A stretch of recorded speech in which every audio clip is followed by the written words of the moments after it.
Hello students, so in this lecture I will be talking about superlattice.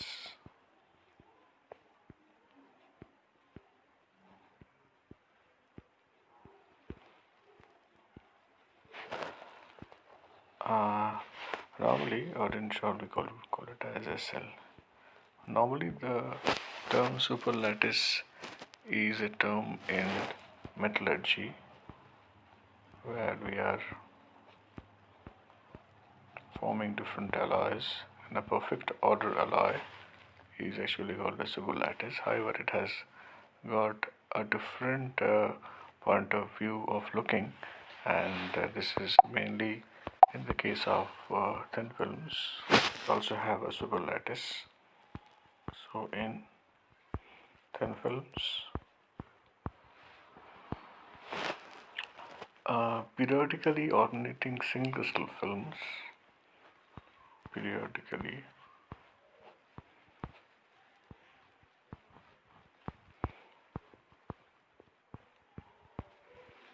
alternating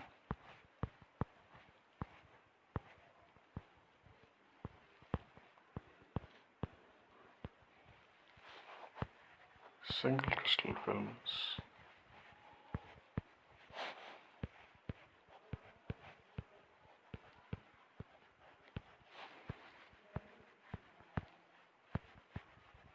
are also known as superlattice. And as I've told you, it is mainly borrowed from this metallurgy. So a metallurgy, when we have ordered alloys,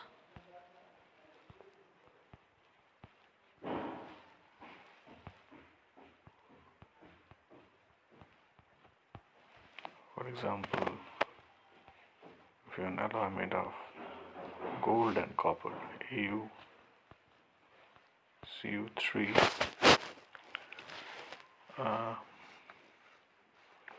where at a critical transition temperature, below a critical transition temperature, it's below Tc,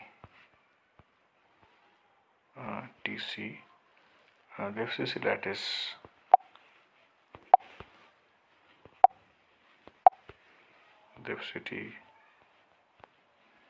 lattice of gold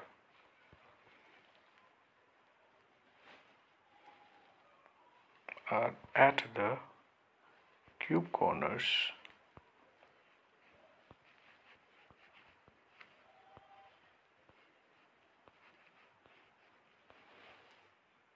of FCC lattice of copper.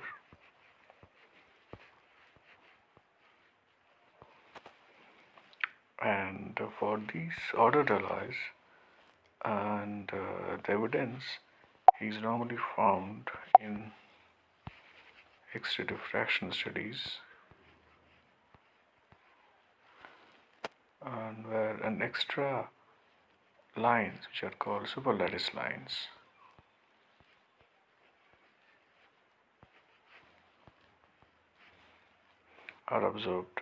are superimposed over the normal ones. So this is the evidence that a superlattice formation has taken place. Now we will be mainly focusing not on the metallurgical superlattice but on the thin film superlattice. Now, before going into the details, let me first tell you what do we mean by the term resonant tunneling.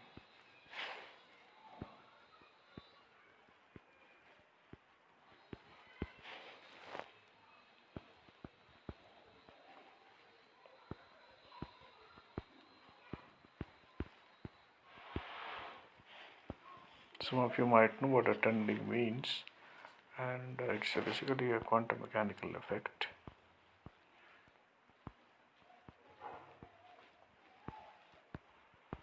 where if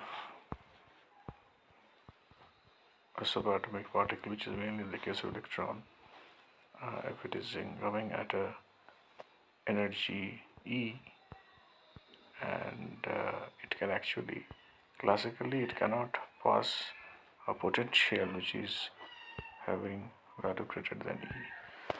But quantum mechanically, through probability, it has been found that it can tunnel through this energy barrier and some portion of the electron can be found on the other side. So basically tunneling of probability wave functions take place. So this is basically tunneling. So this actually tunneling takes place because of interaction of these electron waves. For example, to the power ikx is incoming wave. If this wave interacts with the multiple potential, so we get an tunneling. Now, to observe this effect or any quantum mechanical effect, the de Broglie wavelength,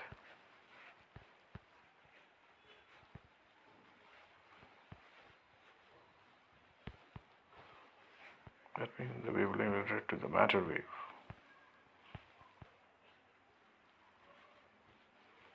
is normally h by p. This wavelength and called lambda, we'll call it as lambda, which must be, or lambda b, it must be compatible with the dimension or comparable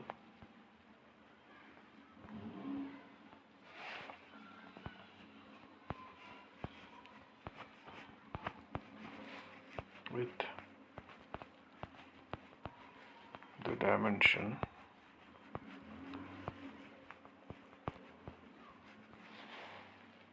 about which the electrical properties vary. Now we'll take an example. Let us consider an electron which is having an energy of 0.1 electron volt.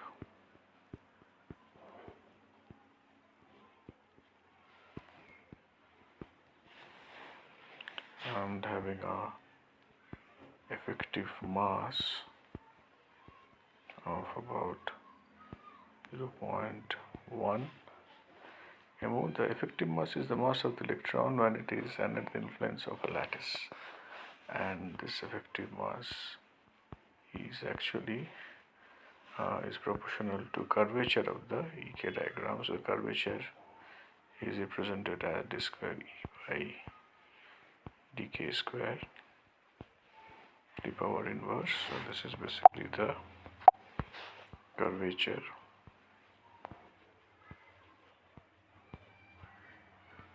Means if we have an EK diagram like this, so it's the curvature is service EK. So this is the curvature.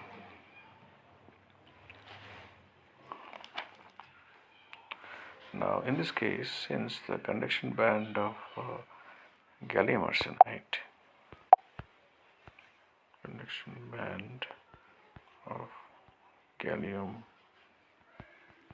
arsenide,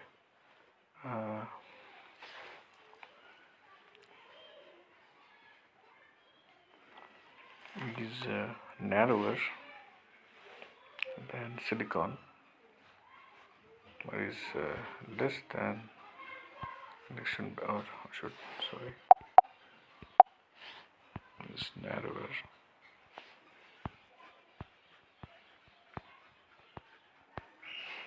than conduction band of silicon. So the effective mass of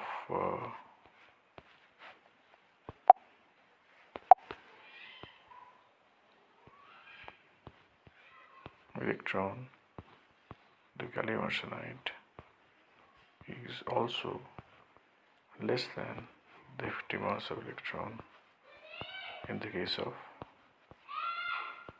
silicon. And the effective mass of gallium arsenide this value has been found to be equal to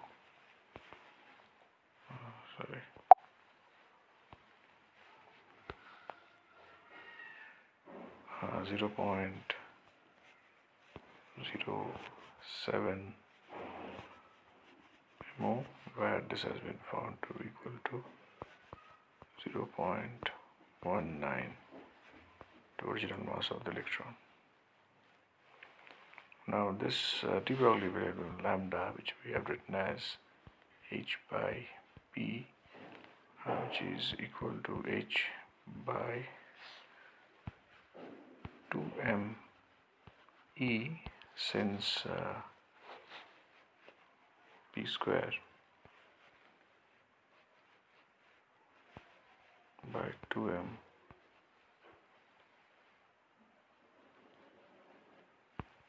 is equal to E, and it has been found that this is equal to 124 angstroms if we take this value, and this is for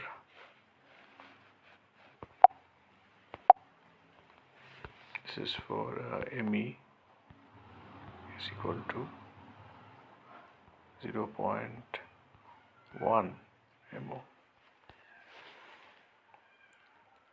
So it actually implies that if the dimension of the wells,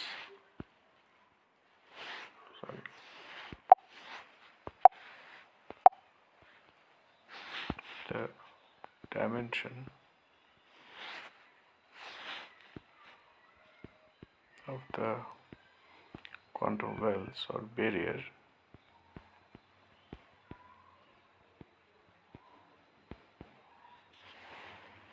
are reduced to less than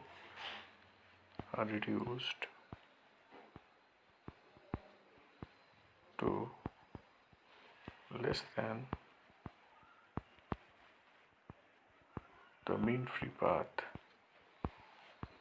That means the distance traveled by electrons between two collisions of electrons. It will cause the entire electron system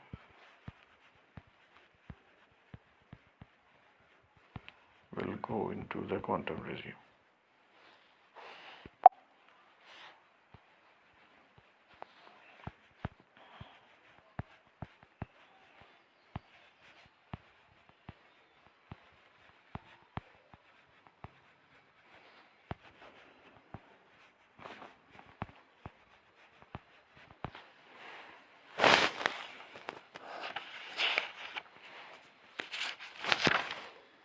Now, the film layer formed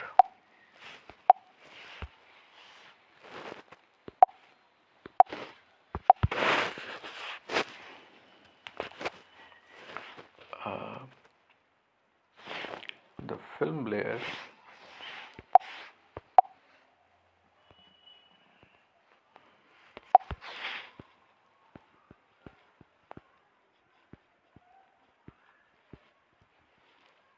periodicity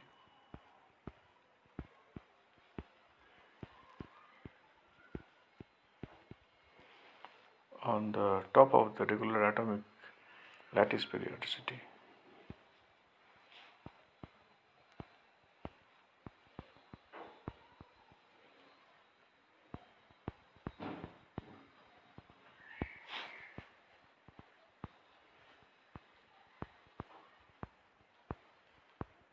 Atomic lattice periodicity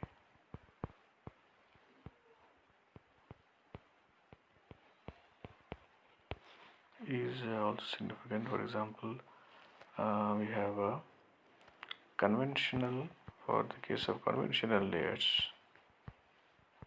which are thick,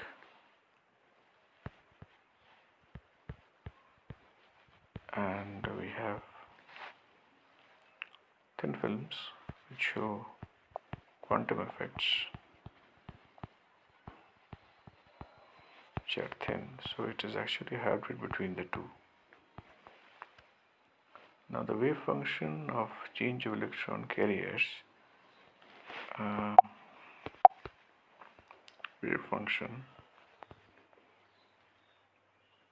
of the charge carrier, that is electrons,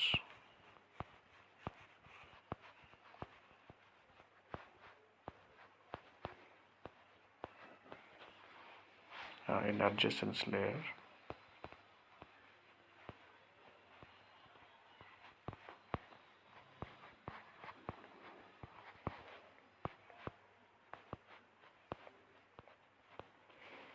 they penetrate the barrier and couple with each other. Penetrate the barrier and they couple.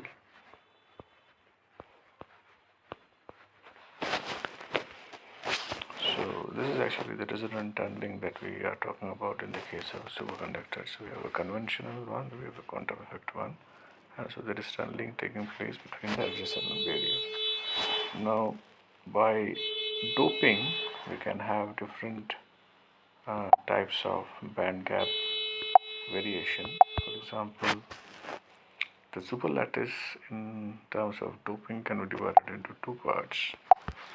One is called doping superlattice,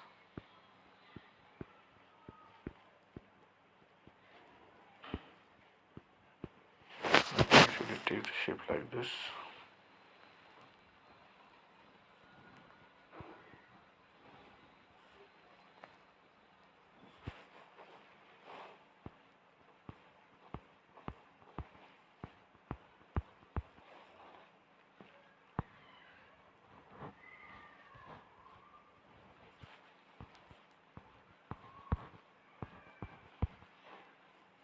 So this is supposed to be the band gap between the two bands.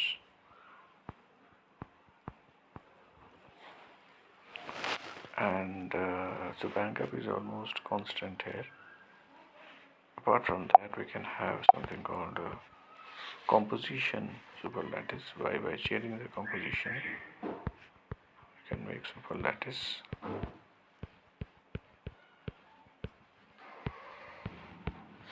So here the band gap is like this.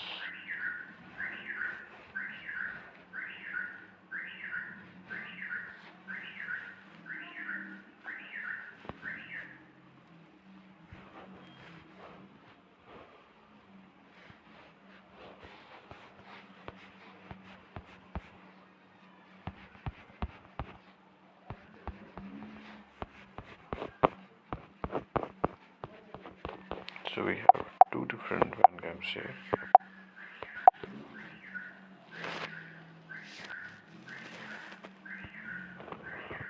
This one and this one. Now double lattice is basically this is found in alternate.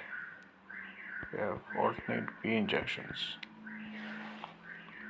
The same semiconductor with different doping, and we have energy steps in different junctions.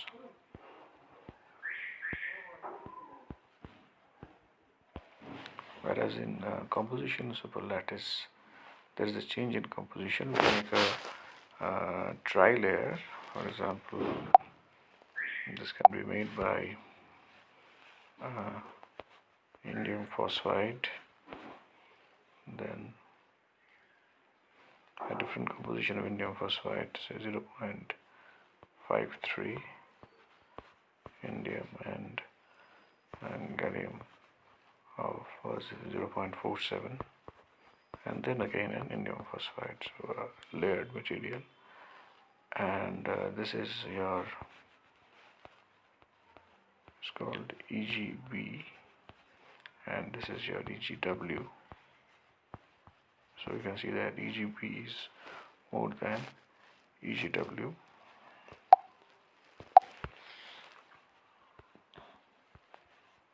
So two different band gaps are being generated here.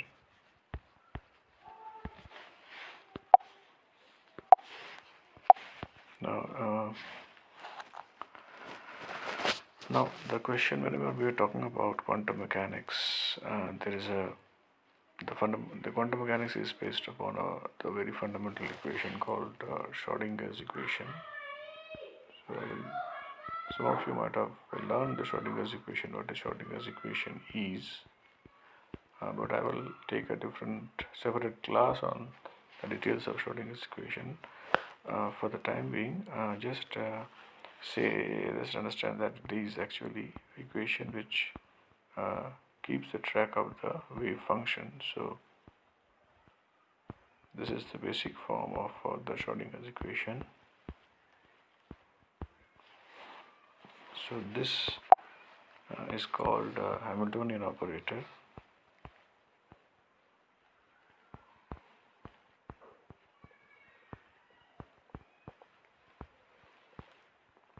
And this is an energy operator. So ultimately the equation, if you put the values of the Hamiltonian and energy operator, ultimately the equation looks something like this. It's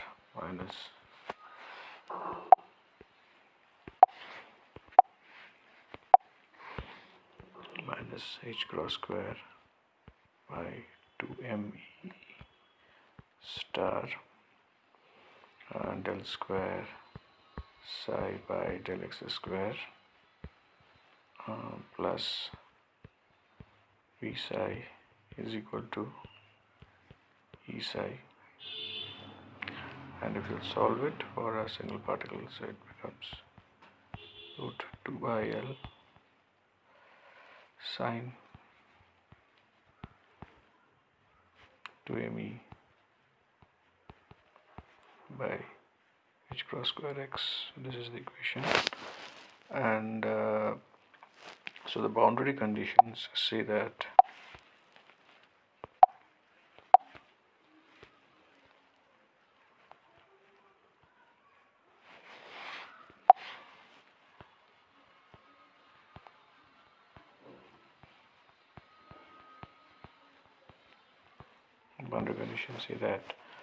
this wave function, this must vanish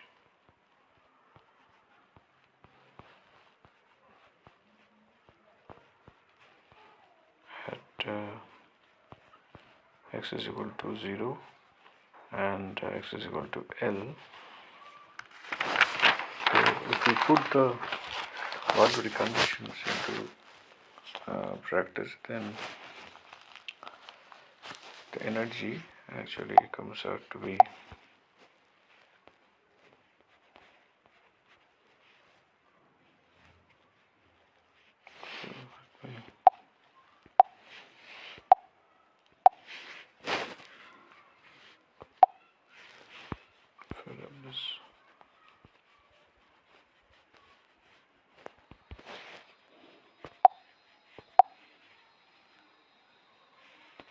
the energy actually comes out to be h cross square by n square divided by 2 me star L square, where L is the well width and n is a quantum number.